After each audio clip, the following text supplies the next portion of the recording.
Oh, udah. Saya akan ini Pak mempresentasikan penelitian saya yang tentang hardware Pak. Nah, di judul awal mungkin agak berubah dengan hasil akhirnya karena ada beberapa kendala, nanti saya coba sampaikan. Di awal saya ingin membuat sistem presensi dengan RFID dan fingerprint Pak. Fingerprint juga berbasis IoT karena menggunakan ESP8266. Di sini Wi-Fi base. Jadi semua presensi dikirim langsung ke server Pak. Konsepnya seperti itu. Dasarnya kemarin dengan anggota saya itu di waktu dia magang, tempat magangnya itu presensinya masih tanda tangan gitu Pak. Nah, makanya terjadi masalah ketika rekap data ke pusat. Itu harus menunggu seminggu rekap data. Bukan seminggu sih, 2 hari atau 3 hari sekali gitu Pak. Nah, kemudian karena itu tidak bisa langsung dinikmati lah hasil presensi per harinya. Dan ada mungkin kecurangan juga karena hanya sebatas tanda tangan. Kemudian pengecekan keterlambatan. Nah, ini yang agak susah dilakukan karena tadi tidak ada real time-nya. Maka dari itu kita coba bagaimana membuat yang selogis mungkin ya, biar bisa mengatasi ini. Antara lain yang pertama pakai fingerprint rencananya Pak, fingerprint. Tapi pengalaman di Amicom itu fingerprint ketika hujan deras. Nah, itu kadang susah, ketika tangan basah itu susah untuk nyeken fingerprint. Kedua, makanya karena ada pengalaman itu di Amicom, ditambahkan RFID. Kenapa RFID? Itu karena sekarang semua orang pasti punya eKTP. Nah, RFID menghandle dari data yang ada di eKTP. Maka nanti presensi bisa pakai eKTP. Nah, kalau misalkan lupa pakai eKTP, baru di backup pakai fingerprint. Nah, kita merencanakan menggunakan microcontroller tadi, ESP8266, dan rencananya juga pakai ATmega 328. Untuk perancangannya kurang lebih seperti ini ya Pak. Jadi kita bikin sistem hardware yang ada RFID-nya, ditambahkan fingerprint. Nah, ini kurang lebih gambarnya, ditambahkan fingerprint juga. Ini masih berupa draft system, dan juga nanti kita bikin web server. Jadi semua data ini terhubung ke web server. Jadi nanti sistemnya ESP ini tidak menyimpan data apapun karena ini hanya sebatas kirim data saja. Data semua terkirim di web server. Nah, dari rencana awal yang kita pakai fingerprint itu terkendala di fingerprint sedilalah Pak. Ya, ini mohon maaf, ini bukan rencana awal. Dari sebulan akhir ini, sebulan belakangan ini itu tim saya itu terkena positif COVID. Jadi yang baru selesai waktu itu ya hanya RFID. Untuk fingerprint kebetulan karena positif COVID, setelah itu harus restorasi, sangat tidak bisa optimal untuk melanjutkan ke fingerprint ini yang bisa dianalisa dan bisa dilakukan pengujian dan implementasi hasil baru sebatas RFID. Maka ya kita hajar sajalah, daripada tidak selesai kita hajar saja untuk RFID-nya. Nah, akhirnya untuk pengujiannya ya hanya sebatas untuk pengujian di kartu RFID-nya saja Pak. Rencananya sebenarnya kita bandingkan, kita mau mencoba pakai berpuluh-puluh KTP rencananya Pak, karena kendala itu COVID tadi hanya bisa memakai KTP dia, karena saya juga nggak berani mau nemuin anaknya ya, takut ketularan juga Pak, bukan apa-apa. Maka pengujiannya kurang lebih seperti ini, terbatas dalam pengujian respon time saja sama pengujian jarak. Ternyata semua fingerprint itu proses responnya, semua RFID proses responnya itu di atas 2 detik. Jadi nggak bisa langsung tempel keluar hasilnya. Dia nunggu loading di atas 2 detik, rata-rata 2,5 detik. Sehingga dari sini kita bisa membuat sebuah gambaran kalau mau pakai alat RFID, nyekan KTP elektronik, minimal kita tahan 3 detik lah minimal. Kemudian juga jaraknya ternyata rata-rata approximately itu maksimal untuk yang kartu-kartu memang khusus untuk RFID. Di sini ada data kartu-kartu khusus untuk RFID itu bisa agak jauh Pak, di atas 2 cm di atas 2 cm dari sensor itu masih kebaca. Tapi untuk KTP itu harus di bawah 1,8. Ini di atas 1,8 itu sudah tidak terbaca. Jadi kalau pakai RFID untuk eKTP harus dekat dan harus di atas 3 detik. Nah, kita juga pengujian kartu yang bisa terbaca ya tentu saja yang memang spesifikasinya sudah ada RFID. Kalau untuk kartu mahasiswa kemarin dicoba ternyata memang belum ada RFID-nya. Kartu debit belum ada, kartu Genius malah sudah ada, debit Genius. Dan kartu KTP elektronik malah juga terbaca dengan baik. Kemudian dari situ kesimpulannya yaitu tadi Pak, prosesnya antara 2-3 detik, amannya pakai 3 detik, kemudian RFID dengan frekuensi 13 MHz, ya 13,5 MHz itu jaraknya maksimal, di spesifikasi sistem itu jarak maksimal itu bisa sampai 5 cm, tapi ternyata tidak sampai 5 cm, tetap harus di bawah 4,5 cm, apalagi untuk KTP elektronik itu harus di bawah 2 cm, maksimal 1,8 waktu dicoba. Mungkin kurang lebih itu aja Pak. Saya ini masih bingung ini Pak, mohon masukannya soalnya ya kendalanya karena ada COVID ini Pak. Mohon maaf sekali lagi Pak. Ya. Oke. Masalah yang mau diselesaikan apa tuh tadi? Tadi ada kendala ketika mau merekap data presensi Pak. Masalah utama itu. Jadi harus kerja 2 kali, ditandatangan baru dimasukkan datanya ke server gitu. Sama kemudian ada kecurangan juga Pak, titip presensi. Nah itu rencananya ngakalinya pakai fingerprint, tapi fingerprintnya belum terimplementasi dengan baik. Ya. Jadi Mas dan teman-teman yang lain juga sama. Riset itu, penelitian itu dasarnya adalah mencari masalah yang belum selesai. Kalau presensi pakai fingerprint udah pernah ada? Sudah Pak. Sudah. Presensi pakai tanda tangan udah pernah ada? Sudah Pak. Pakai RFID udah pernah ada? Sudah. Nah yang belum pernah kan RFID dan fingerprint gitu Pak, rencananya itu awal Pak. Benar belum pernah ada RFID dan fingerprint. Saya bacanya baru RFID sama satu-satu gitu Pak yang saya baca itu Pak. Ya, jadi memang peneliti salah satu tugasnya adalah punya bacaan yang luas, gitu. Sehingga kita tidak, kalau istilah kerennya reinventing the wheel gitu. Jadi kalau udah ditemukan orang lain ya kita nggak usah repot-repot mencoba menemukan itu. Kecuali ada sebuah masalah baru di luar varian masalah yang sudah pernah ada, dan itu tidak bisa diselesaikan dengan existing solution. Nah, itu berarti kita punya kesempatan ini, punya gap. Nah, misalnya, di masa COVID ini, kalau pakai fingerprint, itu nanti takut menularkan COVID.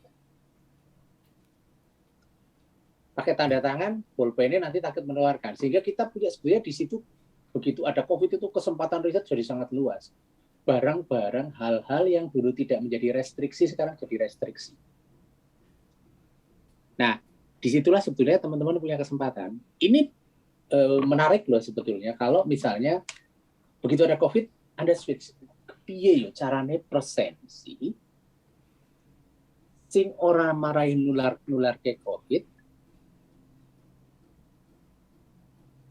ora iso dipalsu. Tadi katanya masalahnya dengan dipalsu ya Mas ya? Dipalsu ya Pak. Berarti ora iso dipalsu, ora nular ke COVID. Opo ya? Fingerprint wis usang dadi ning opo? Ini aku presensi sak durunge jenengan saya kena, saya ikut kena. Kira-kira ngono ya? Padahal dulu itu nggak masalah loh Mas. Dulu itu kalau kita presensi fingerprint itu nggak masalah. Jadi fingerprint itu sudah solusi di situ kan, ora dipalsu gitu. Nah, Maka di sini sebetulnya ada kesempatan untuk melakukan ide kreatif. Opo yo ide nih? Wah, iso ra yo nek misale ngene Mas, misalnya saya live fingerprint nang handphone dewe-dewe. Oke. Nah, Oke, dengan ya, ya. begitu saya tidak perlu bertukar fingerprint, share si fingerprint seperti yang sebelumnya kan. Nah, share fingerprint sebelumnya tidak masalah, dengan adanya COVID itu menjadi masalah. Udah, fokus di situ saja diselesaikan. Itu mau ngomongin soal presensi. Nah, kalau tadi ada temenmu atau saudaramu atau perusahaan lain itu kok pakai tanda tangan, itu mergo mesti perusahaannya jadul banget itu. Itu solusinya apa? Tuku, kalau itu masalahnya, belilah fingerprint, selesai. Ya, kalau itu masalahnya. Nah, tapi sekarang sebetulnya kita punya di lingkungan kita itu ada banyak masalah yang hal-hal sebelumnya tidak menjadi masalah.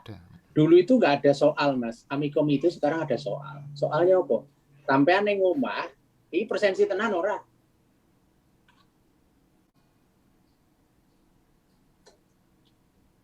Presensi tenan ya di rumah itu? Betul-betul setelah presensi nyambut gawe ora? Kadang nyambut gawe, kadang ora, ya.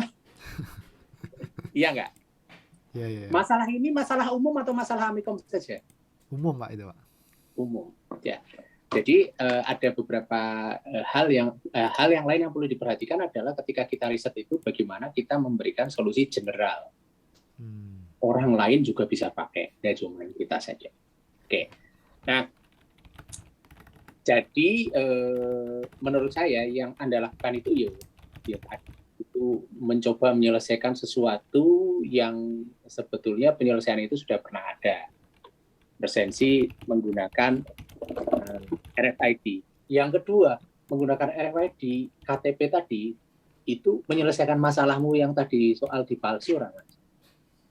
Tidak, tapi yang Pak. Oh iya, Pak ya. Karena bisa dititipkan ya, Pak ya.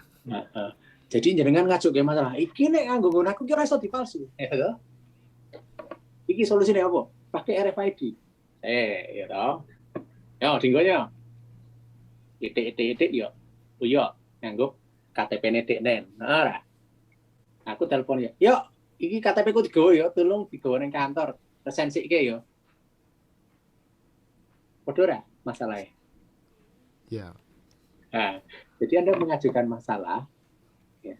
Masalah itu ya, gagal Anda selesaikan sendiri. Nah, sehingga kalau barangnya sudah jadi, kita mesti cari masalah yang bisa diselesaikan dengan barang yang sudah jadi. Apa kira-kira yang bisa kita selesaikan dengan barang yang sudah jadi itu? Karena penelitiannya sudah selesai tadi. Iya, Pak. Ora ono yo sial banget. Jadi penelitiannya gagal. Ora ono ya. Nek ono bisa jadi bisa kita pertimbangkan untuk dianggap tidak gagal. Gitu. Jadi hati-hati dengan statement persoalan ya. Jadi problem statement itu sangat penting. Anda ngajukan, misalnya Anda di latar belakang, presensi yang ada sistem presensi yang ada saat ini itu mengkhawatirkan karena mudah dipalsu. Oke? Datanglah Anda dengan metode. Apa metodenya? Menggunakan alatmu, ya, menggunakan RFID, pakai Raspberry atau whatever alat. Kira-kira kesimpulan jenengan iso ngomong ora? Setelah menggunakan RFID, pemalsuan itu bisa ditekan sekecil mungkin. Oh iya. Bisa nggak? Belum bisa itu, Pak. Belum bisa. Iya. Maka dikatakan riset itu gagal. Karena apa? Gagal menjawab persoalan yang saudara ajukan sendiri. Oke. Nah, itu ketika kami reviewer, saya nge-review paper itu mesti saya akan lihat problem statement-nya apa, kesimpulannya apa. Nah, tadi Anda mencoba membuktikan, Pak, saya buktikan nih, ini 1 detik, 2 detik, 3 detik, 4 detik, 5 detik gitu. Lah mau ki jenengan orang ngomong kecepatan kok tiba-tiba memunculkan detik-detikan ini ngopot sih. Oke. Kalau apa jenengan mau memunculkan detik-detikan, kira-kira permasalahan yang Anda ajukan apa? Lemot itu Pak awalnya gitu Pak. Iya, maksudnya saya kan sekarang memunculkan detik-detikan, ada KTP 1-2 detik, ada apa sekian detik. Ya, kira-kira masalah apa yang bisa kita sampaikan di awal sehingga jawabannya detik-detikan?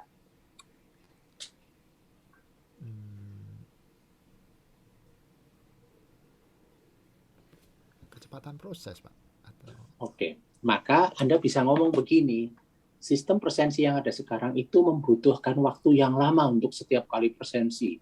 Tanda tangan itu butuh waktu 10 menit untuk setiap orang, misalnya gitu. Pakai RFID, podo-podo iso dipalsu, apa-apa tuh ya Mas. Tanda tangan iso dipalsu, RFID iso dipalsu. Cuman Anda bisa bilang begini, bagaimana meningkatkan tingkat kecepatan presensi menggunakan RFID. Jenengan bandingkan yang lama pakai presensi tanda tangan butuh waktu sekian detik, Anda pakai RFID butuh waktu sekian detik. Make sense? Make sense, Pak. Ya, nah, jadi masalahnya ditukar, jangan ngomong soal apa pemalsuan, nggon solusinya orang menyelesaikan pemalsuan kok ya. Siap. Oke. Satu poin ya, jadi meningkatkan kecepatan presensi. Walaupun ini bisa jadi nih, penelitian ini nggak baru sama sekali. Nanti ada note. Kalau dapat review biasanya novelty tidak diketahui atau tidak ada kontribusi, bisa jadi gitu ya.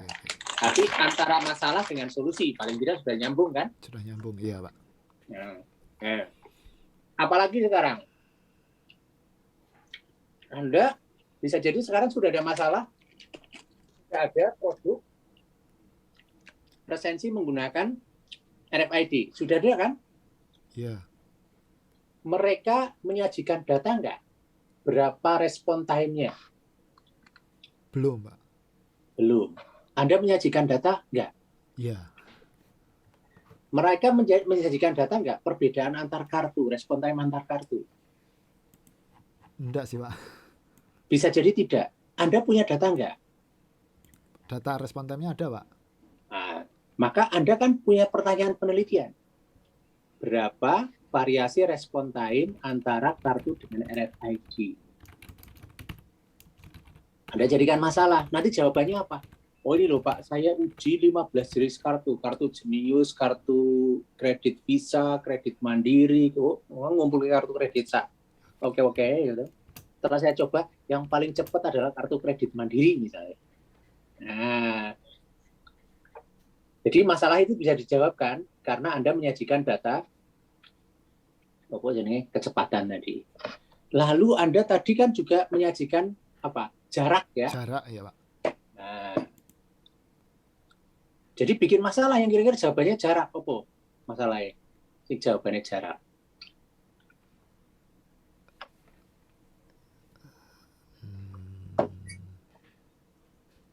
Masalahnya nggak perlu nyentuh gitu, gimana Pak? Nggak perlu nyentuh ya. Kenapa kalau nggak perlu nyentuh penting? Tadi kembali ke COVID tadi Pak. Kembali ke COVID ya.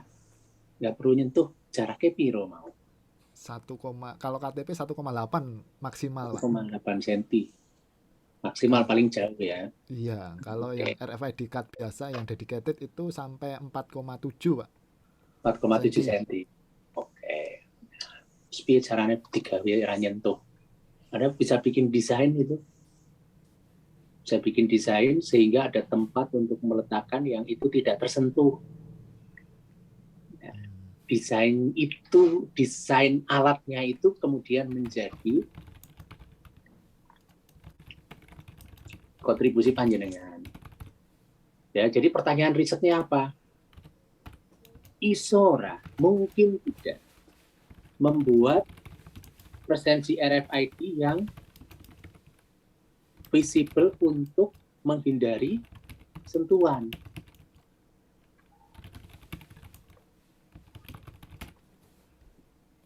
Nah, itu ditulis. Nah, nanti bisa jadi itu kenapa masih 4 cm? 4 cm kan masih cedak ya, tak mene iki 4 cm. Betul. Nah, 4 cm iki mil mesti nyentuh itu nanti. Iso ora digawe 3 meter. 2 meter iso ora? Ya kalau dari spesifikasi RFID belum memungkinkan itu, Pak. Iki sing masalah RFID ini apa penerimane? Apa receiver? Kartunya, Pak. Oh. Receiver-nya? Kalau receivernya itu satu receiver. Bisa kalau receivernya di spesifikasinya katanya bisa sampai 10 cm lebih, Pak. Tapi buktinya juga nyatanya tidak bisa itu, Pak. Oke. Anda nyobanya dengan 1 atau 5 jenis? 1, Pak. 1. Kalau anggo 1 ya Anda dapat 3 cm ya 3 cm aja toh. Coba nggonen sing luwih larang. Oke. Nah, jadi pertanyaannya gini, ketika Anda punya pertanyaan, bagaimana, jadi kan tadi masalahnya sudah dikondisikan ya, COVID itu piye caranya ben wong iki ora cedak-cedakan. Piye jarak ora cedak kuwi? 2 meter gitu toh. Nah, berarti Anda punya ngen piye caranya aku nggawe presensi RFID nganggo KTP ning orangnya itu nggak perlu deket-deket ke alat. Dekat ya, betul. Ben ra nulari. Sing 2 meter ki sing kaya apa toh? Nah, Anda nanti bisa membandingkan spek 1, 2, 3, 4, spek 1 tadi ya 1,8 cm, spek 2 berapa cm, spek 3 berapa cm. Ya. Nanti Anda bisa punya jawaban di kesimpulan. Oh, yang bisa dipakai adalah kartu Jenius. Oke. Kartu yang seperti kartu Jenius. Receiver yang bisa dipakai adalah receiver yang speknya ini. Kesimpulan itu menjadi baru dan relevan dengan pertanyaan riset panjenengan. Siap. Paham ya? Siap, insya Allah.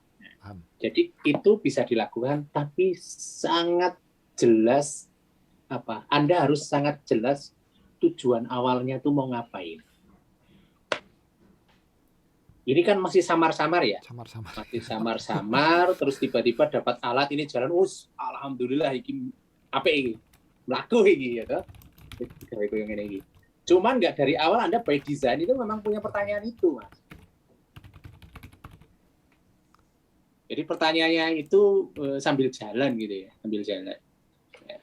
Coba kalau dari awal Anda Anda sudah punya pertanyaan ini, maka di dalam schedule maupun di dalam biaya penelitian Anda sudah bilang, ini saya butuh RFID spek 1 harganya 300.000, spek 2 harganya 800.000, spek 3 harganya 700.000. Itu muncul di dalam biaya panjenengan, Mas. Sekarang muncul nggak? Baru pembelian alat aja, Pak. Nggak muncul ya. Tunggu alat iki pokoknya gue sing paling murah iso nggo RFID cekel ngono toh. Betul, Pak. Ya, jadi nggak jalan ya. Karena apa? Karena kita tidak tahu apa yang kita mau cari. Gitu. Oke, ya. siap, Pak. Ya. Jadi riset dimulai tahu apa yang dicari. Setelah tahu apa yang dicari, kemudian tahu cara membuktikannya. Kalau kita mau tahu, kita mau nyari respon time, oh berarti cara membuktikannya pakai waktu-waktuan. Kalau kita mau cari respon distance, berarti kita pakai jarak-jarakan gitu ya. Makanya di dalam pengukuran itu panjenengan harus jelas satuannya apa mau, detik per menit, meter per sentimeter gitu. Nah itu sejak merencanakan penelitian udah tahu gitu. Udah ya, Pak. Oke, Pak. Ya. Nah ini koreksi saya, jadi berlaku untuk laporan akhir dan publikasi Anda ya. Saya nggak mengatakan bahwa publikasi itu nanti akan ditolak, enggak, karena saya juga nge-review itu di Bumi Gora, saya nge-review banyak paper yang lebih buruk dari itu.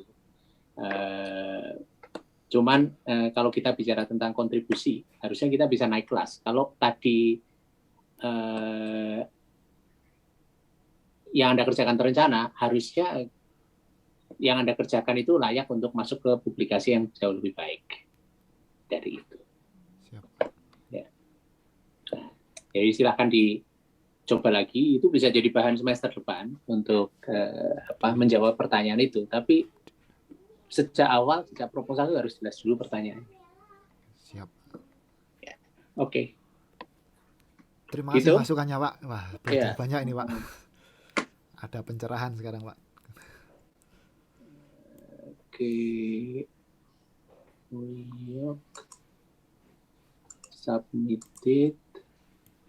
Nggak ada haki ya? Belum, Pak. Nggak Ini ada. masih mikir bikinnya disempurnakan dulu. Rencana kan kemarin memang sama fingerprint, nah fingerprintnya belum selesai ini, jadi down juga Pak saya Pak, karena gara-gara ya Nggak, COVID kalau ini. menurut saya fingerprint nggak relevan, Mas. Karena Oke. fingerprint itu kan memang sudah ada dari dulu. Oh iya Pak. Justru yang sekarang Anda harus nyari alternatif dari itu. Jadi kenapa peneliti itu ada dan kemudian bermanfaat? Karena peneliti itu ada dan bermanfaat ketika dia mencoba mencari alternatif solusi dari solusi-solusi yang sudah mentok. Oke. Ya. Contohnya Ginos itu loh. Ginos itu kan Sinus. mencoba mencari solusi yang sudah mentok. Iki larang, bicaranya yang golek murah gitu. Jadi golek murah. Ya. Itu sudah bisa jadi kontribusi dan itu kontribusinya luar biasa kan. Iya. Ya, itu yang justru sekarang tugas kita kalau kita mau bermanfaat menjadi rahmatan lil ngalamin itu kan bagaimana caranya kita menyumbangkan apa yang kita bisa itu untuk menyelesaikan masalah-masalah yang tidak terselesaikan di sekitar kita itu. Oke, terus apa lagi? Ada pertanyaan? Yang lain boleh tanya juga, kita bisa diskusi. Berarti urgensi fingerprint saya rasa juga tidak begitu urgent di sini berarti ya Pak, ya Pak. Lebih baik kita fokus ke RFID-nya ini ya Pak ya, dengan latar Kalau belakang finger, yang lebih jelas gitu ya.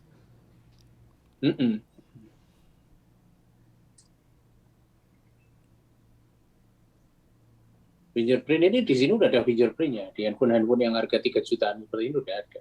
Dosen-dosen Amikom mana handphone apa-apa. Oke, siap. Kalau Lebih fingerprint, aman itu ya Pak. kalau fingerprint saya sarankan Anda buat aplikasi di sini, begitu datang ke dekat kantor, Bluetooth-nya nyala, fingerprint lewat sini udah selesai. Nggak ada touch, nggak ada alat baru, lebih murah karena Amikom atau kantor yang pakai tidak perlu investasi apapun gitu ya. Bluetooth kan sudah ada. Oke. Bisa. Jadi pertanyaan penelitian itu harusnya ini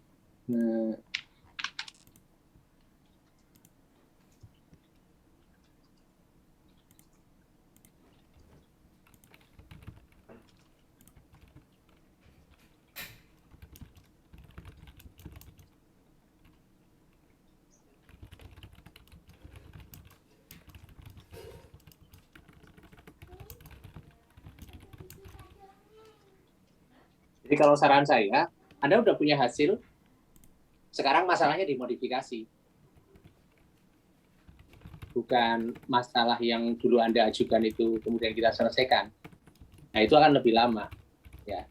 Tinggal Anda tambahkan saja, kalau misalnya niatnya adalah mengukur mana sih kartu yang visible untuk layak untuk presensi pakai RFID, ya Anda perbanyak saja jenis kartu yang dites. Nanti sajikan bisa jadi grafik toh. Yang ini respon time-nya sekian, yang ini respon time-nya sekian, yang ini respon time-nya sekian misalnya. Lalu yang kedua, Anda pakai jarak, yang ini jaraknya 1 meter, yang ini setengah meter, yang ini sekian sentimeter. Itu Anda sajikan, udah jadi 2 grafik, itu bisa ditampilkan, papernya jadi lebih cantik. Kalau kita lihat paper yang Anda coba perlihatkan di Cepin ini paper kok rano grafik loh ya. Ya Pak, garapnya itu kebut-kebutan.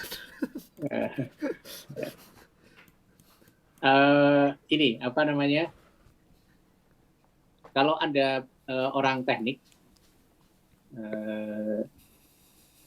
bagian yang paling memudahkan untuk diterima adalah grafik dan rumus. Oke, siap. Nah, kalau grafik nggak ada, rumus nggak ada, itu reviewer itu Reviewer itu sudah mau reject aja mau. Reject. Iya, Pak. Tapi kalau ada rumusnya itu biasanya dipikir iki tenanan iki. Padahal rumusnya ya ming kopi-kopi sing ngondiane aja. Oke, Pak. Oke. Ya, itu clue. Walaupun itu kadang-kadang kadang-kadang kalau kita baca paper itu kadang-kadang exhausting ya, atau kadang-kadang dilebih-lebihkan. Jadi rumus-rumus yang nggak ono hubungannya ini ditemplate di situ. Biar kelihatan papernya rumit, tapi sebetulnya aslinya enggak. Itu yang sering dilakukan banyak periset agar lewat sesi review itu kadang-kadang itu menyulitkan pembaca juga. Ya tentunya kita ingin yang informatif, tapi juga tidak trivial gitu ya. Trivial itu tidak mencoba-coba. Gitu. Ya, tapi ada justifikasinya. Oke, lalu berikutnya siapa ini? Mbak Acimah. Acimah. Silakan, Pak. Ya, Pak. Saya terakhir, Pak, nih.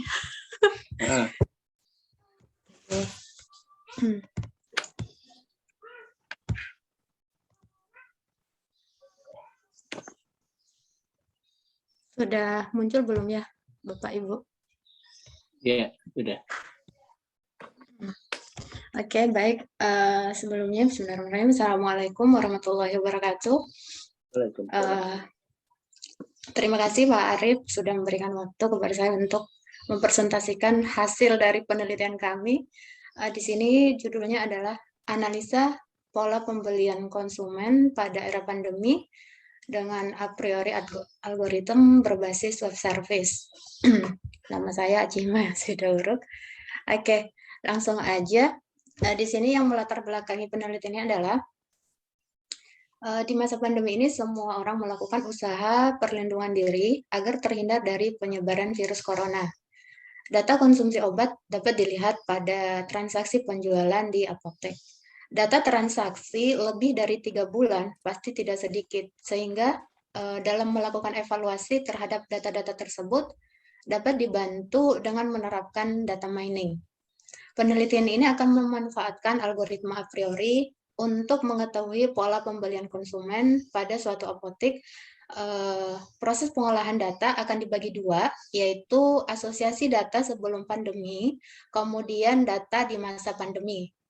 Dari pola ini akan diketahui pola hubungan antar item produk, bahwa konsumen yang membeli obat X cenderung membeli obat Y. Hal ini akan mempermudah dalam proses perencanaan obat dan diharapkan dapat membantu manajemen untuk menganalisis setiap transaksi yang dilakukan oleh konsumen beserta kecenderungannya. Di sini untuk metode penelitian, untuk alurnya sendiri diawali dari studi pustaka. Di sini melakukan ya studi literatur ya terkait dengan penelitian-penelitian sejenis. Kemudian tahapan selanjutnya adalah melakukan perancangan database yang digunakan untuk sistem data mining ini. Selanjutnya di sini adalah pengumpulan data transaksi, di mana di sini kami menggunakan API POS ke dalam database data mining. Nah, tahapan berikutnya adalah memprogram algoritma a priori, itu melakukan pemrograman berbasis web, di mana di sana menerapkan algoritma a priori. Kemudian tahapan selanjutnya adalah proses data mining-nya. Dan yang terakhir adalah analisis perbandingan dari beberapa percobaan yang telah dilakukan. Nah, kemudian di sini ada dua gambar ya. Yang pertama itu adalah proses data mining-nya secara umum di dalam riset yang kami lakukan ini. Nah, yang pertama di sana ada input, kemudian ada proses dan output. Nah, di input itu sendiri tahapannya adalah memasukkan parameter yang digunakan seperti minimum support, minimum confidence, dan rentang tanggal transaksi yang digunakan. Kemudian di tahapan proses itu bagaimana aplikasi web yang dibuat dengan menerapkan algoritma a priori terintegrasi dengan database. Dan selanjutnya di situ adalah tahapan output. Di sini menghasilkan keluaran berupa item set yang lolos, ya, dimulai dari item set 1, kemudian item set 2, item set 3. Kemudian dilanjutkan keluaran berupa confidence. Yang lolos dari confidence 2, confidence 3. Dan keluaran terakhirnya pastinya adalah aturan dari asosiasi atau hubungan, yang mana ini digunakan nantinya untuk proses di analisisnya. Nah, karena yang dibuat ini kan mengimplementasikan sistem ya. Jadi di sini kita coba membuat gambaran umum sistemnya berupa topologi. Pada gambar ini ditunjukkan ilustrasinya, di mana diawali dari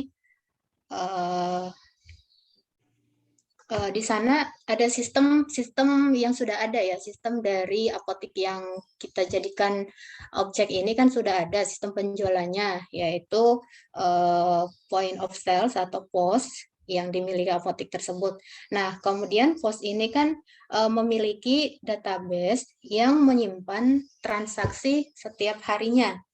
Nah, pada penelitian ini kami membuat database sendiri ya untuk database sistem data miningnya, di mana di sana untuk membantunya menggunakan API POS itu JSON. Nah, kemudian nanti akan disimpan di database mining itu. Setelah datanya sudah terpenuhi, sistem ini akan bisa digunakan baik admin ataupun manajer ya untuk mengambil keputusan. Kemudian di sini untuk hasilnya, yang pertama ini untuk pembuatan database-nya ya, karena ini pengimplementasian ke sistem. Jadi di sini kurang lebih ada 7 tabel yang kita bentuk, yang kita buat ya, dari transaksi sampai ke association rule-nya. Kemudian ini mungkin capture-an dari hasil dari asosiasi rule yang terbentuk. Ada 6 dan ada di sana confidence-nya, kemudian leave ratio-nya, dan korelasi rule-nya. Selanjutnya ini kesimpulan. Berdasarkan hasil 3 kali percobaan dengan parameter minimum support dan minimum confidence yang berbeda, jumlah aturan yang terbentuk selama pandemi lebih sedikit dibandingkan dengan aturan sebelum pandemi. Kemudian proses scanning dalam algoritma a priori pada penelitian ini berjalan cukup lama, sehingga dilakukan data pre-processing terlebih dahulu. Ya, walaupun kita sudah menggunakan komputer dengan spesifikasi yang cukup tinggi dengan adanya GPU, tapi di sini script PHP-nya belum mendukung pemanfaatan GPU dan lebih menggunakan CPU. Lama proses yang berjalan tidak terpengaruh. Cukup sekian Pak dari presentasi saya, karena ini memang penelitian dengan mahasiswa. Jadi ya saya mencoba untuk memaparkan. Monggo Pak, mohon masukannya. Terima kasih. Oke, masalah apa yang mau Anda selesaikan? Masalahnya apa ya sebenarnya? Ini berawal dari itu tadi kan, data dari transaksi ya, transaksi di apotek itu kan banyak itu tadi Pak. Jadi sebelum pandemi sudah banyak, kemudian setelah pandemi. Jadi hanya melihat rule-nya aja sih Pak, rule yang terbentuk. Apakah sebenarnya selama pandemi sama sebelum itu seperti apa gitu. Terus kalau udah tahu ngapain?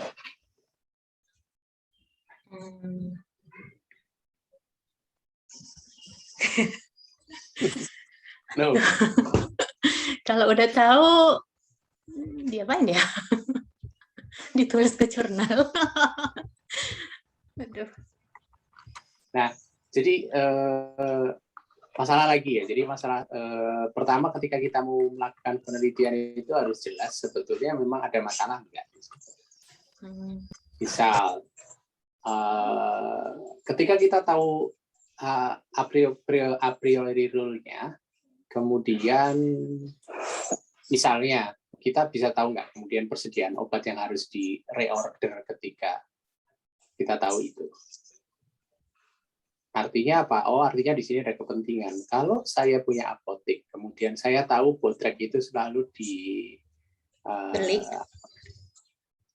dibeli bareng dengan katakanlah Panadol. Sekarang Bodreknya habis. Apa kesimpulannya? Berarti untuk pengaturan stoknya itu ya, Pak? Ya, jadi ada persoalan di sini. Oh, berarti saya kemungkinan ada stok yang kurang.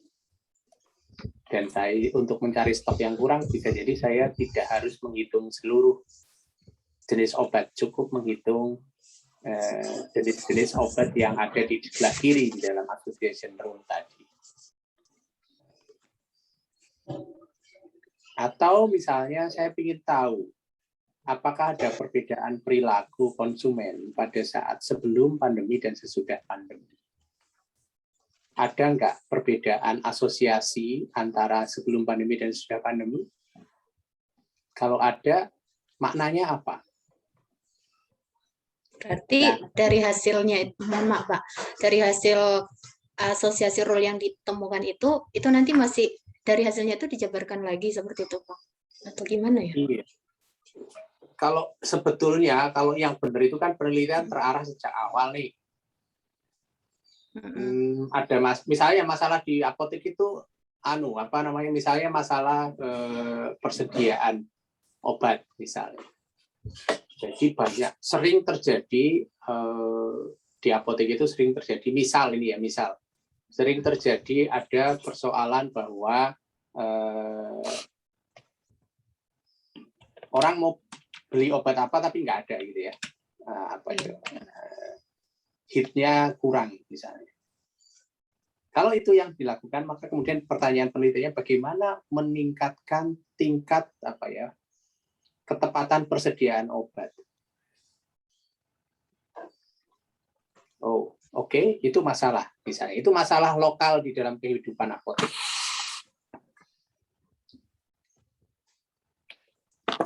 Tapi kalau kita lihat di latar belakang Anda memulai sejak diumumkan kasus pertama di Indonesia pada 2020 virus corona ini lebih banget sih. Biar banyak Pak. Gak ada hubungannya gitu loh. Ya. Gak ada hubungannya sama yang Anda mau selesaikan gitu. Kecuali di bawahnya Anda, ini menarik kalau misalnya di bawahnya Anda hubungkan dengan kelangkaan ketersediaan obat di lapangan gitu.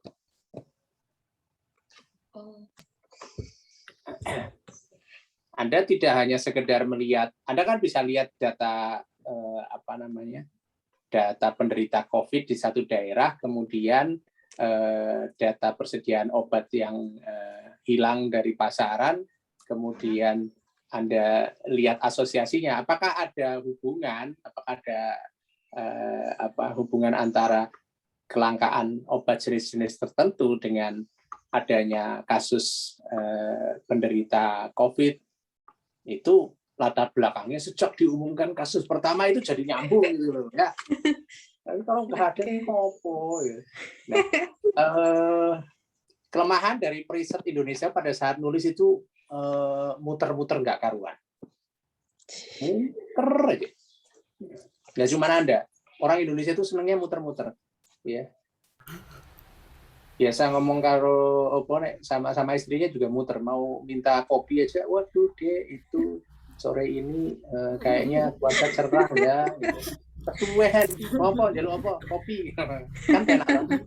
Nah di dunia penelitian terutama di Barat itu orang harusnya straightforward, langsung aja mau menyelesaikan masalah apa, ngomong masalah yang mau diselesaikan, ya.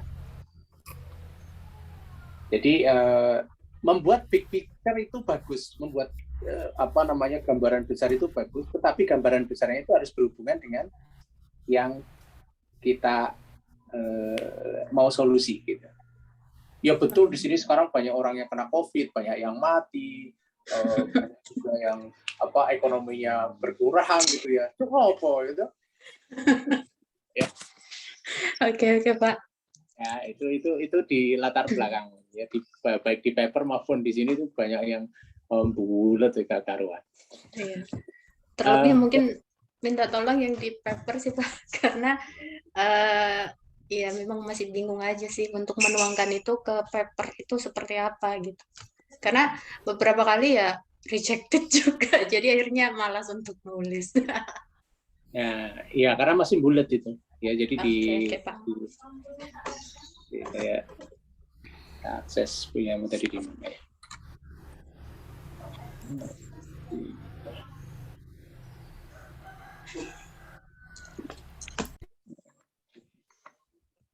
Nah, kembali kepada persoalannya. Jadi di dalam riset itu yang pertama kita harus menemukan bahwa masalah kita itu adalah masalah umum. Jadi orang lain di dunia ini juga masih mempertimbangkan itu sebagai sebuah masalah. Indikatornya apa toh? Kalau itu adalah masalah yang orang atau peneliti lain di dunia ini juga masih menganggap itu sebagai masalah. Apa indikatornya?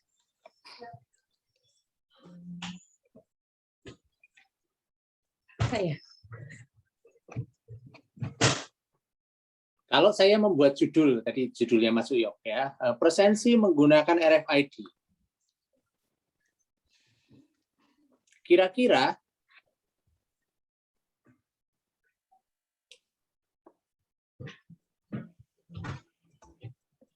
masih relevan nggak itu kita ajukan sekarang? Masih. Apa indikatornya? Kok bisa langsung jawab masih?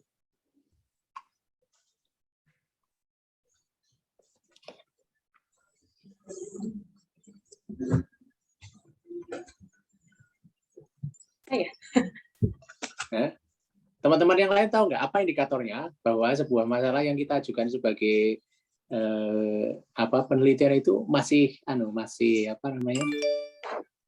masih relevan untuk kita angkat.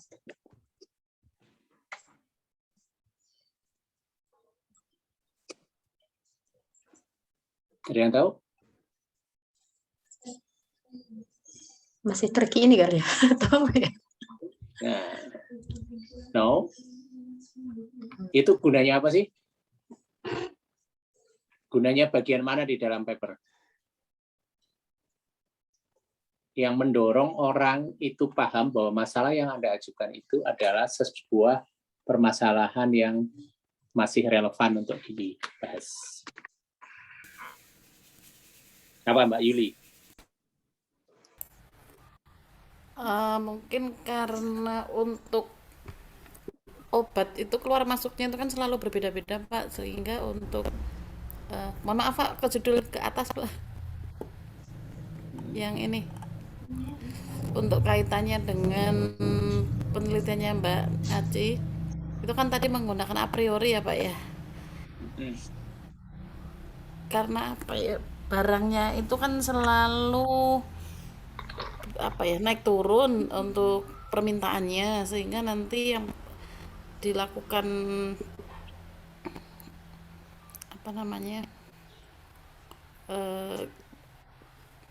barang yang nanti mau dibelanjakan lagi yang paling laris itu yang mana, sehingga pihak pemilik obatnya itu tidak perlu ngobrak-abrik stok barangnya, tinggal melihat hasilnya, mungkin itu Pak.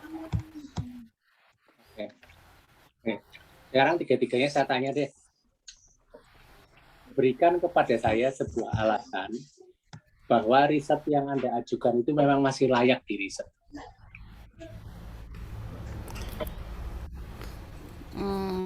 Ini terhadap risetnya tema masing-masing Pak. Bukan punyanya Mbak, bukan Iya, bukan punyanya Mbak Azima. Oh, yang sendiri-sendiri.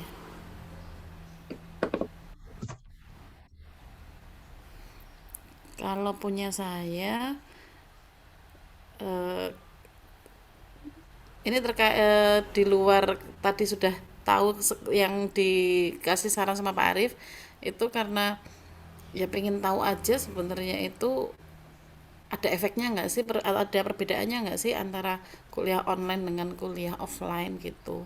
Tapi setelah dijelaskan Pak Arif tadi, ternyata juga nggak masuk ke situ, banyak banyak apa ya, banyak kekurangan, banyak salah juga di sana sini. Oke, kalau Mas Uyok, berikan saya alasan bahwa risetmu itu layak.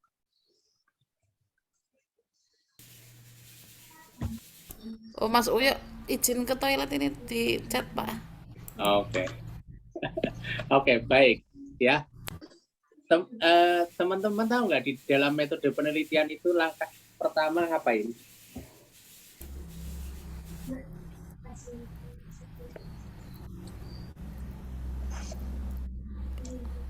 Mencari latar belakang masalah Pak.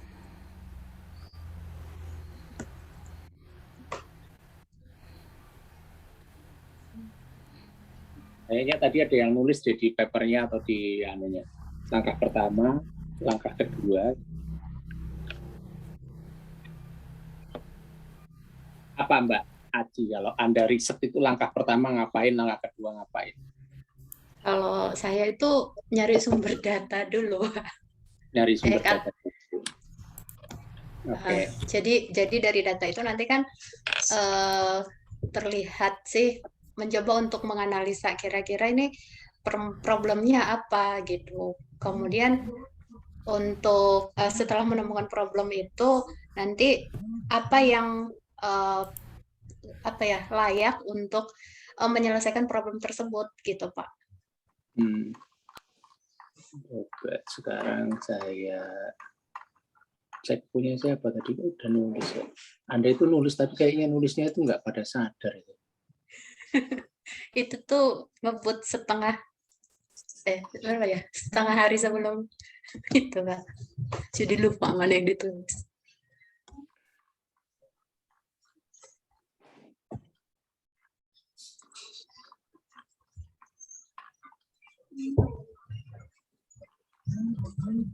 Metodologi.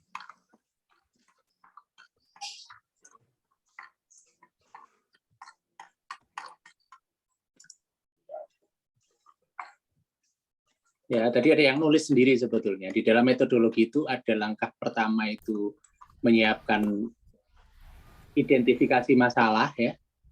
Iya. Tapi identifikasi masalah itu ngapain? Ada dari literatur review, misalkan membaca dari jurnal-jurnal sebelumnya, kemudian gunanya literatur dicari, review itu apa? mencari gap, Mencari gap. kalau misalkan sekarang gap itu apa? Dari paper yang sudah dibaca ternyata ada kekurangan atau mungkin ada saran yang mungkin harus mungkin bisa dilanjutkan penelitiannya oleh kita gitu Pak. Coba ini tadi yang jawab siapa Mbak? Coba. Yuli. Mbak Yuli, coba Mbak Yuli kasih tahu saya riset sebelumnya yang menggait Anda ke gap ini. Gimana Pak? Riset sebelumnya ya? Yang menyatakan bahwa yang Anda akan kerjakan ini adalah sesuatu yang disarankan oleh mereka atau yang menurut Anda belum terselesaikan oleh mereka. Itu paper yang mana yang mengatakan itu?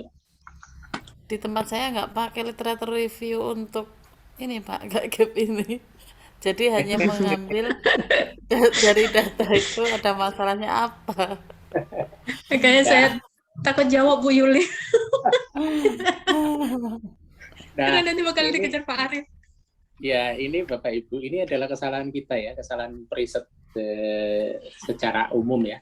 Harusnya sebetulnya kalau teman-teman itu melakukan riset dengan baik, kemudian ngajarnya, misalnya nih, Yuli ngajarnya apa? Ngajarnya algoritma. Mestinya Yuli kalau risetnya begitu ngajarnya jangan algoritma, tapi ngajarnya misalnya apa ya, mesin learning misalnya, itu ya. Itu nanti pada saat Anda ngajar itu Anda bisa cerita paper 1 sampai paper 12 yang Anda tuliskan di proposal itu mereka melakukan apa aja. Cerita kepada mahasiswa panjenengan semua. Ya. Jadi kuat itu, ya. Jadi Anda ngajar cerita itu, Anda penelitian cerita itu, ya. Jadi yang Anda ceritakan itu adalah sesuatu yang memang betul-betul ada di dalam dari hati kita. Sampai kita ketemu gap. Nih mahasiswaku yang belajar mesin learning nih. Saya udah baca ada 15 paper mesin learning, judulnya semuanya berhubungan dengan prediksi nilai. Ternyata ya teman-teman ya, semuanya itu nggak pernah ada yang berhasil memprediksi nilai pakai naive bias dan berhasil dengan baik. Nah, gitu. Itu panjenengan nanti ceritakan di dalam proposal ini, ya, maka Anda ketemu gap. Mbak Acimah ngajar data mining. Data mining saya itu sudah baca 20 paper tentang a priori. Ternyata a priori diusulkan tahun berapa Mbak Acimah? 1000 berapa ya Pak? 1000 berapa? Udah lama Pak. Udah lama banget ya. Lama banget. Udah lama banget tuh tahun berapa? Mbak Acimah belum lahir. Iya pastinya belum lahir. Anda belum lahir ya. Oke, Anda belum lahir. Jadi dari teori itu dilahirkan sampai sekarang itu ada 875 paper tahun. Ya. Bahasa apa aja mereka tahu nggak? Ini masalah. Jadi kita tidak menguasai. Jadi kita menulisnya terlalu banyak, tapi mengetahuinya sedikit. Jadi kita ngomong tentang apa yang tidak kita pahami itu persoalan. Dan ini saya mau bahas kenapa papermu ditolak, Mbak. Karena yang Anda tuliskan itu ketahuan kalau Anda itu nggak paham. Contoh ya, coba share nih. Iya.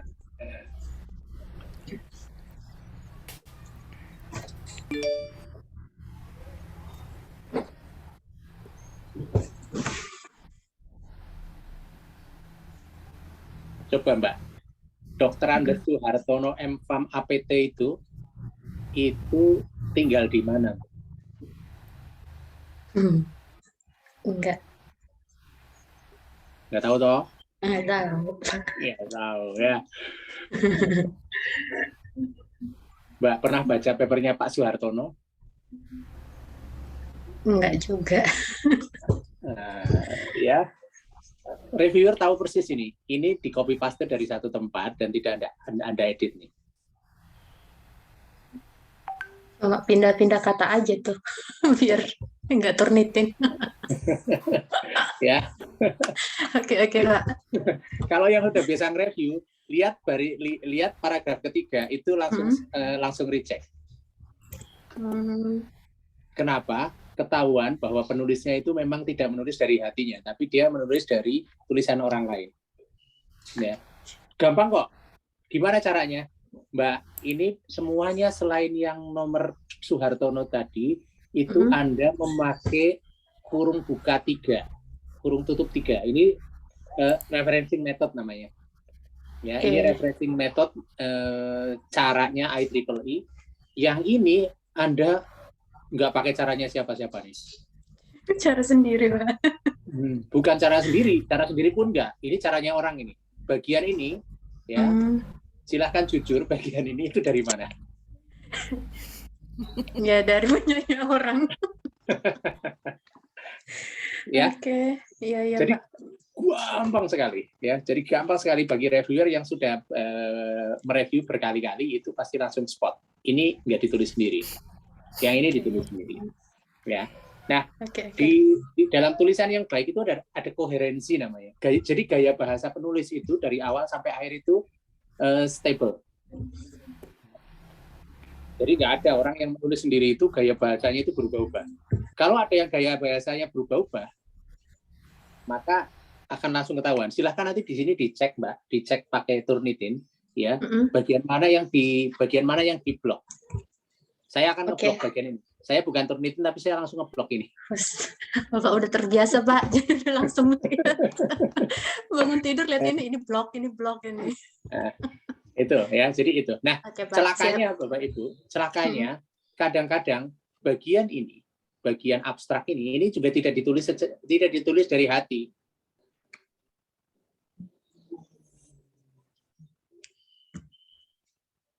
Nah, itu biasanya yang paling paling fatal ketika kita melihat abstrak itu ternyata tidak ditulis sendiri.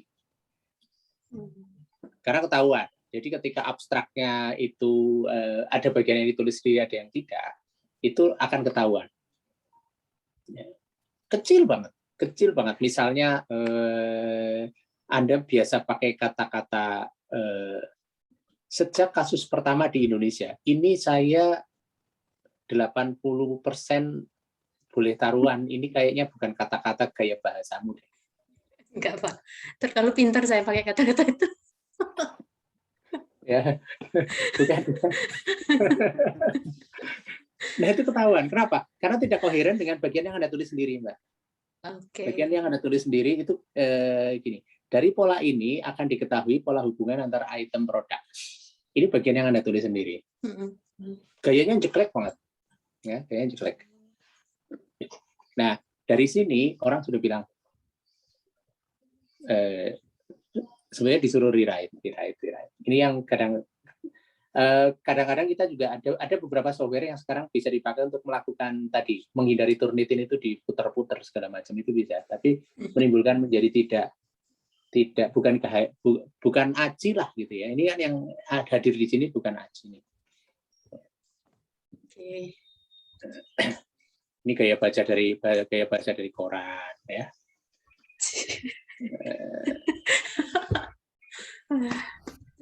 Itu. Biar bisa nulis dengan benar gimana, Pak? Tulislah dari hati. Anda tulis kalimat per kalimat dari hati. Kalau yang saya lakukan, saya biasanya akan menulis begini. Saya akan menulis, sebelum saya tulis semuanya, maka saya akan menulis ini dulu. Saya akan menulis,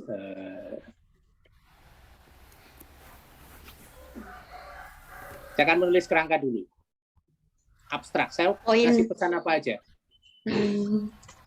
Saya mau ngasih pesan latar belakang. Latar belakangnya apa? COVID. Apalagi masalah.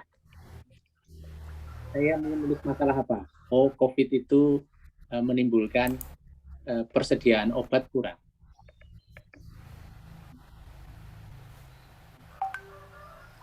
Lalu apa? Solusi. Solusi pakai apa? Misalnya solusi pakai a priori. Ya. Terus apa? Capaian. Ya. Ini saya tulis dulu. Capaiannya apa? Oh, a priori, predik, titik persen. Ya, ini saya tulis dulu. Nanti yang ini saya sembunyikan jadi komen. Kalau di Word saya sembunyikan jadi komen. Ya, ini yang jadi tulisan. Dengan begini, kalaupun saya membaca tulisan yang lain, nanti akan saya tulis berdasarkan yang saya mau tuliskan. Ya, jadi bukan mengcopy, tapi kita berawal dari kita sendiri. Mungkin nanti untuk menerangkan COVID itu kita butuh ngopi, Mbak. Nggak apa-apa. Tapi itu originalitas kita itu sudah ada dulu. Nanti bab 1 sama pendahuluan saya mau ngasih pesan apa? 1 lagi latar belakang. Ya, Anda lihat tulisan Anda di latar belakang baris pertama dan abstrak baris pertama sama persis, betul nggak? Seringnya iya. Seringnya iya. Padahal Karena abstrak, sudah nggak bisa berkata-kata. abstrak sama isi mestinya beda. Di dalam isi itu latar belakangnya mestinya lebih detail. Ya. Makanya tadi kenapa saya langsung spot itu, karena itu ada tulis di 2 tempat dan isinya sama. Ya, ini harusnya lebih compact, yang ini lebih panjang. Anda bisa cerita di sini. Ya, COVID misalnya. Oke, COVID. Apalagi COVID itu terdiri dari apa nih? Misalnya kasus, ya, kematian, terus kekurangan obat. Nanti di sini kita cari data, berapa kekurangan obat, berapa kematian, berapa. Nah, nanti saya refer. Jadi begitu seterusnya. Jadi satu paper itu di hari pertama itu kita sudah punya dari bab pertama sampai bab terakhir. Tapi masih kosong, tapi kita sudah tahu poin-poin yang mau disampaikan. Nah, nanti itu dicicil.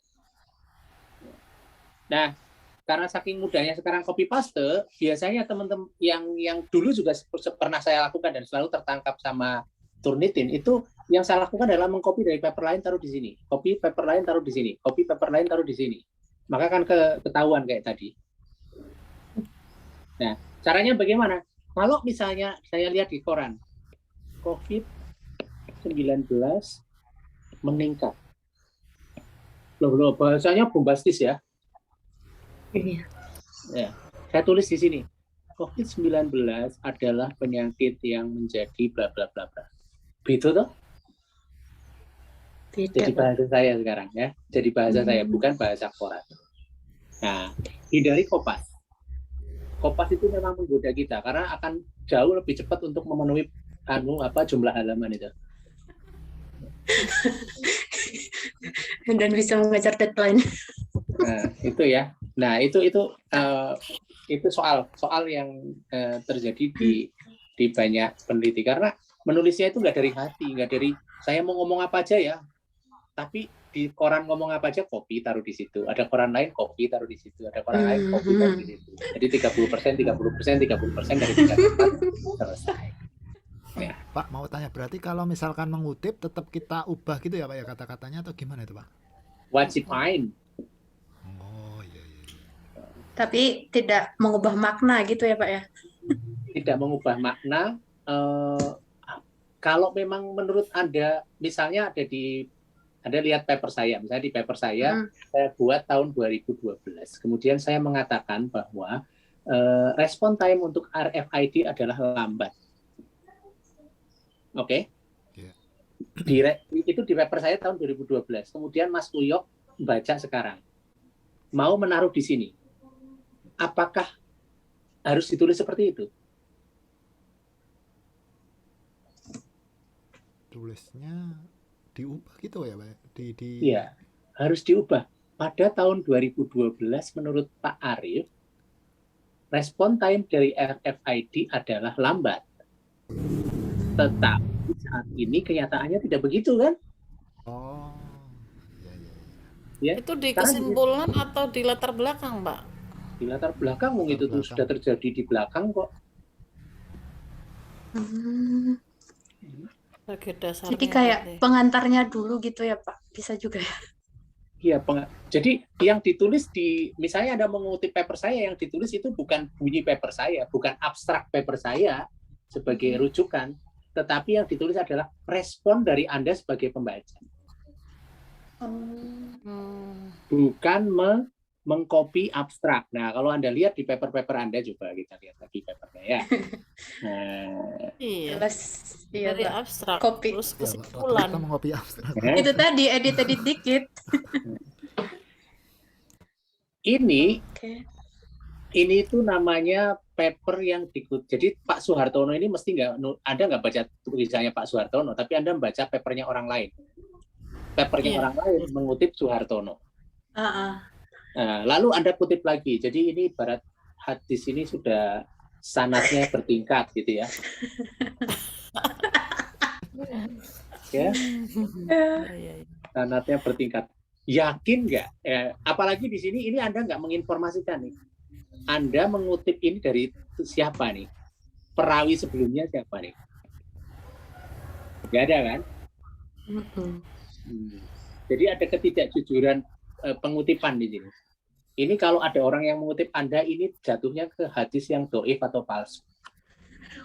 Oh, waduh.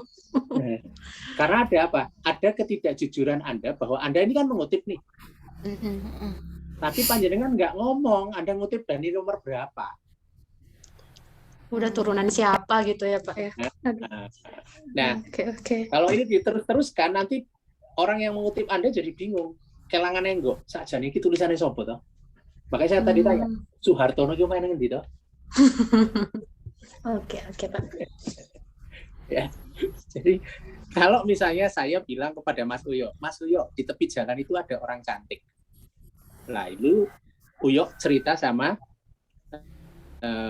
Yuli. Hey Yuli, menurut Pak Arif di tepi jalan ada orang cantik. Sumbernya Uyo atau Arif? Uyo. Sumbernya Dari Uyo. Pak Arif. Dari Pak Arif. Nah sekarang Yuli cerita sama Aci. Gimana kalimatnya Yuli yang benar? Di jalan ada orang cantik menurut Uyo diceritani Pak Arif. Iya. Mana? Iya begitu. Oh, berarti begitu, panjang Mbak. gitu ya, Pak ya? Panjang gitu ya, Pak? Iya. Nah, makanya di dalam ilmu bibliografi atau perawian hadis itu kan panjang itu sanad. Sampai pucuk itu ya.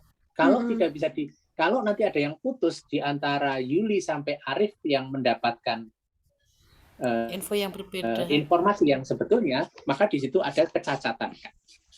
Menulis paper juga begitu. Makanya saya tadi nanya, si Mbak Acimah ini tahu persis nggak sih sebetulnya a priori itu dibuat kapan oleh siapa? Kalau tidak tahu persis, maka di sini ada kecacatan informasi. Nah, kecacatan informasi ini disebut ada sumber primer. Kalau saya yang melihat orang di tepi jalan ada orang cantik maka saya disebut sebagai sumber primer. Uyok disebut sebagai sumber sekunder. Nah, hal yang kedua, Bapak Ibu, ketika kita melihat, jadi biasanya reviewer akan melihat daftar pustaka. Coba kita lihat. Anda ngomong tentang a priori. Di daftar pustaka ini, Anda nggak sumber rujukan a priori?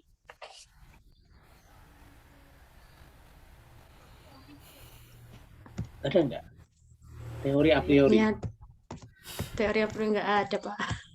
Pasti nggak ada ya. Iya. Pasti nggak ada. Karena merasa itu tadi udah kayak lihat jurnalnya, a priori itu begini, lupa sumbernya jadinya dari mana. Nah, maka kita harus mendapatkan sumber-sumber yang sumber-sumber yang sahih, yang primer, ya. Kayak hadis itu kalau nggak sampai ke Nabi itu dianggap sebagai hadis yang dhaif kan? Sampai gitu. Nah, oke. Itu tentang, jadi biasanya cuma lihat atas sendiri sama lihat bawah sendiri itu sudah cukup untuk alasan reject, karena mereview itu defaultnya reject, diterima hanya kalau ada alasan untuk diterima. Jadi dibalik ya, bukan diterima dulu akan di-reject kalau ada alasan untuk di-reject, tapi defaultnya rejected akan diterima kalau meyakinkan. Oke. Jadi ini sumbernya sudah sekunder semua. Mana mau kita pakai sumber sekunder semua kan? Ya. Ini serius nggak sih yang buat sumber sekunder semua? Ini ya Mbak, ini tabel 3 rule nih. Bisa nggak sih disajikan dengan lebih cantik? Ya. Itu tadi Pak, karena memang kejar deadline itu. Jadi, ya, ini bukan kejar deadline, ini tapi kejar jumlah halaman. Gimana caranya buat jumlah halamannya banyak ya. Biasanya gambar sama tabel musuhnya itu. Ya. Bapak Ibu, kalau ada barang 1, barang 2, ada Volta Dextab 5, Alpurol 100 MD, itu kan meaningless ya. Nggak berarti ya. Nggak berarti buat pembaca kalau kita mau ngomongin soal sebetulnya a priori itu bekerja nggak sih? Itu ukurannya bukan ini gitu. Jadi Anda menampilkan tabel ini ukurannya bukan ini, Pak. Tapi kalau misalnya saya bisa sajikan, oke, bisa nggak saya sajikan dari 31 aturan ini, saya buat grafik tingkat confidence levelnya. Oke. Oh, ternyata confidence levelnya dari 0 sampai 17, misalnya kita statistik yang lebih besar dari 50 berapa, yang kurang dari 50 berapa. Oh, ternyata a priori itu bisa membuat itu. Jadi hindari cara penyajiannya ya, Pak. Ya. Apalagi ini. Iki jenengan menyajikan ini mau orang baca atau cuman buat anu aja biar halamannya penuh, Mbak? Ya maunya orang baca, Pak. Lah orang baca itu pakai kacamata atau pakai loop ini bacanya? Aduh. Ya pakai loop baru bisa membaca ya. Oke. Hindari screenshot seperti ini. Karena ini juga meaningless, ya. Karena ini bukan petunjuk penggunaan. Ya, ini adalah paper. Oke. Ini kalau ada paper seperti ini juga sudah, terus pokoknya nafsunya mereject. Ya. Aduh, jangan Pak, ini baru disubmit, semoga masih ada pertolongan. Ya. Oke.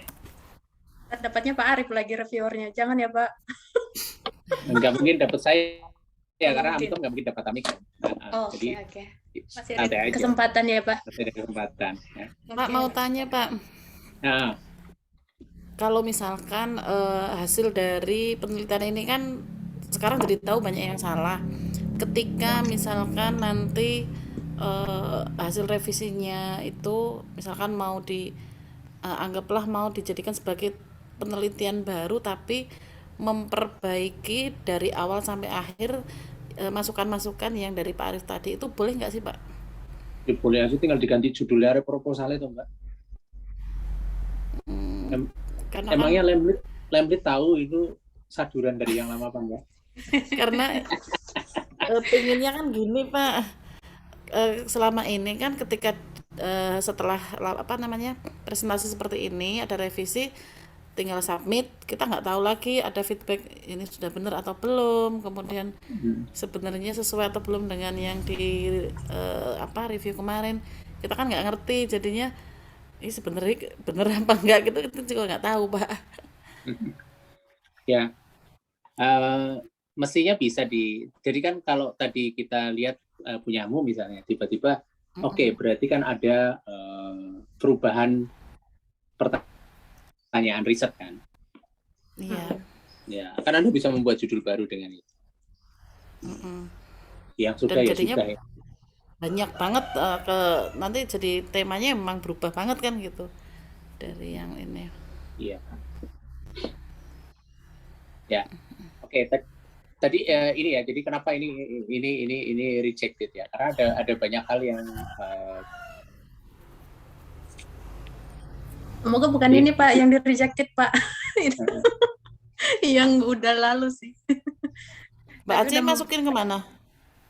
Itu dulu kemana itu yang Sinta 2? Yang sekarang. Oh yang ini, yang Bumi Gora Bu. Bumi Gora itu juga dari Sinta 2 Mbak. Oh iya yang Sinta 2 ya benar-benar Pak. Bismillah aja. Ya nanti bismillah aja. Hubungi Pak Arif. Saya nggak bilang kalau ini tuh akan ditolak karena jurnal-jurnal nasional itu reviewnya nggak ketat. Bahkan jurnal internasional yang Q4 pun reviewnya nggak ketat. Setidaknya dapat masukan setelah Pak. Itu justru karena nggak ketat itu kadang-kadang kita nggak dapat masukan, terima aja atau ditolak aja gitu. Makanya saya tidak menyarankan teman-teman submit ke jurnal-jurnal yang level rendah itu bukan karena nggak ditolaknya. Ditolak nggak apa-apa, tapi ada masukan gitu. Ya. Itu yang kita harapkan. Iya benar Pak. Ini ditolak nggak tahu apa yang mau ditolak.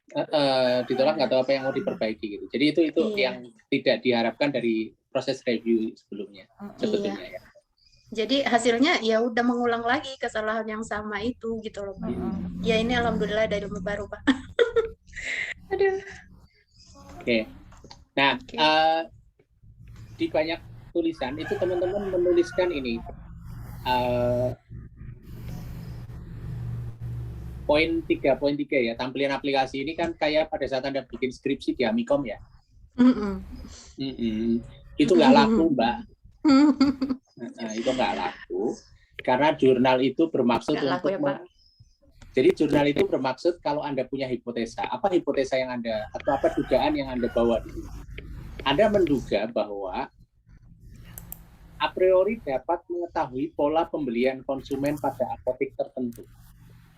Itu Anda duga itu ya? Iya, Pak. Dugaan itu dibuktikan. Pembuktiannya pakai apa? Ya tergantung. Kalau ini mau membuktikan pola, berarti polanya benar nggak? Pola yang ditampilkan itu betul nggak? Sesuai dengan yang terjadi di dalam dunia nyata. Kalau iya, ya sudah, di itu saja.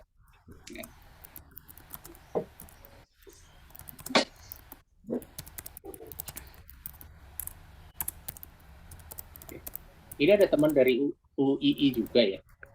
Pak, itu yang bagian pre-processing ya, Pak. Karena ya, apa namanya, sumber datanya dari dia sih, gitu. Nah, yang tadi saya mau katakan, ini yang juga belum terjawab. Jadi setiap paper itu harus bisa menjawab bahwa masalah yang diajukan adalah masalah yang memang masih betul-betul menjadi masalah. Cara membuktikannya atau indikator itu tadi belum terjawab adalah dari literatur review. Di dalam literatur review itu mestinya kita menyajikan paper-paper terbaru yang menyampaikan data tentang penyelesaian masalah yang sama dengan masalah yang akan Anda selesaikan. Jadi Anda akan menyelesaikan analisa pola pembelian konsumen pada era pandemi. Ini pada era pandemi ini mesti karena tadi sejak kasus pertama itu. Ini pada era pandemi bukan sesuatu yang kita Anda selesaikan sebetulnya a priori. Tapi kalau analisa pola pembelian konsumen bisa. Nah, cara membuktikannya dengan ini.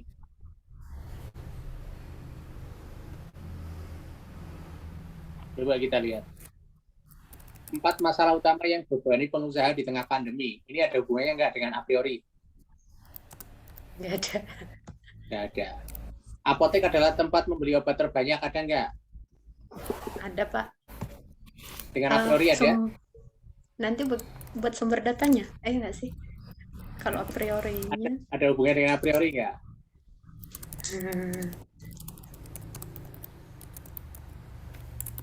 Nggak ada. Ya, nomor 4 ada hubungannya. Nomor 4 ada hubungannya. Saya tanya sekarang, apa bedanya dengan nomor 4?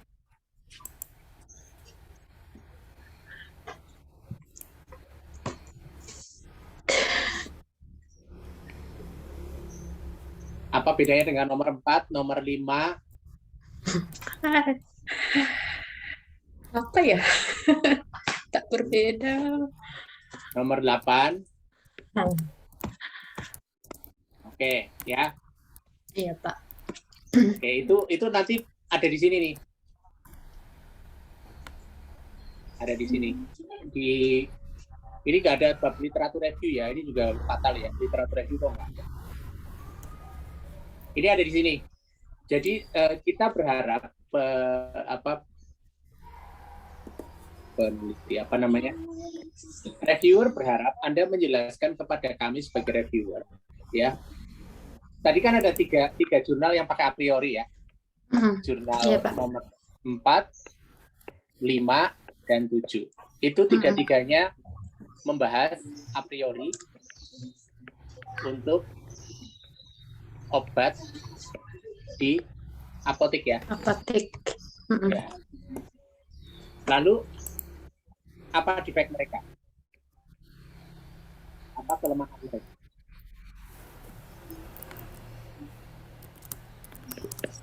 Ya. Lalu dari kelemahan mereka, lalu Anda akan mengatakan apa yang Anda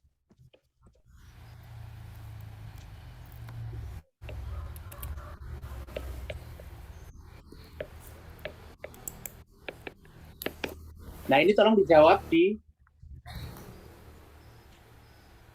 latar belakang bukan itu, Pak? Ya, di latar belakang atau di literatur review. Ini harus terjawab 3 hal ini. Jadi kita harus menyediakan nomor 4, 5, 6, 7 atau sebanyak-banyaknya yang baru ya. Baru itu berarti 5 tahun ke belakang. Ya. Menunjukkan bahwa masalah itu masih menjadi masih menjadi masalah yang menjadi keprihatinan orang lain. Lalu dari yang mereka lakukan itu, apa yang belum terselesaikan? Pak, dia kan di apotek kimia farma, Pak. Saya kan di apotek kimia farmi, Pak.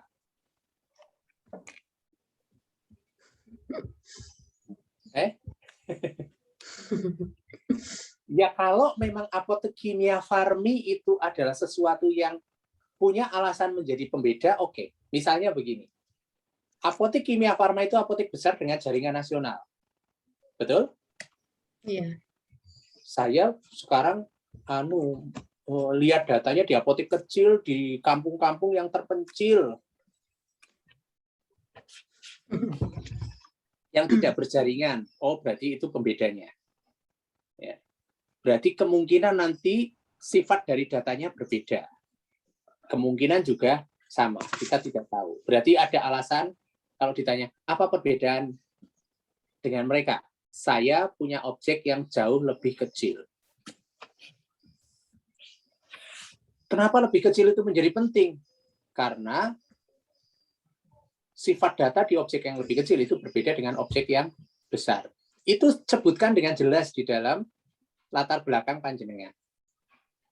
Kalau tidak, nanti jadi lah iki ngopo algoritmane podo, carane podo, datane meh podo, kesimpulannya yo meh podo. Kesimpulan Anda dengan 4, 5 sama 7 sama nggak? Sama. Sama-sama, tak ada beda ya. Mana ini? Ya. Oke. Sama dengan Mas Uyok tadi. Mas Uyok nanti misalnya membaca ada presensi pakai RFID. Yes, ada. Mosok nganggo RFID minggu ide mutok. Mesti banyak orang yang idenya sama, wong itu tuh barang publik kok, ya.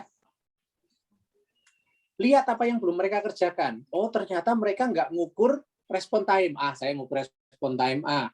Judulnya nanti bunyi begini. Perbedaan respon time antar berbagai jenis kartu RFID. Oh, no, Mas. Ya. Tapi harus baca dulu. Kalau nggak baca, gimana tahu orang lain mengerjakan apa? Ya.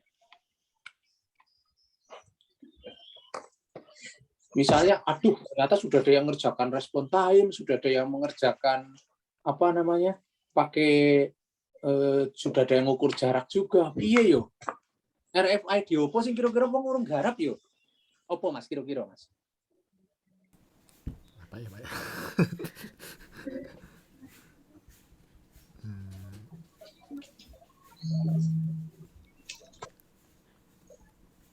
Kita coba deh percobaan sekarang. Kalau orang Indonesia itu kalau pakai RFID kemungkinan kehujanan nggak? Bisa jadi. Bisa jadi. Ono ra yo paper liyane sing melihat pengaruh ke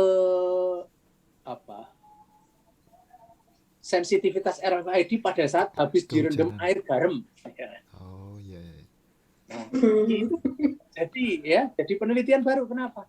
Wah. Nah, dan Anda antarkan dengan latar belakang. Indonesia adalah negara yang banyak hujan. RFID, KTP di dompet itu sering kehujanan.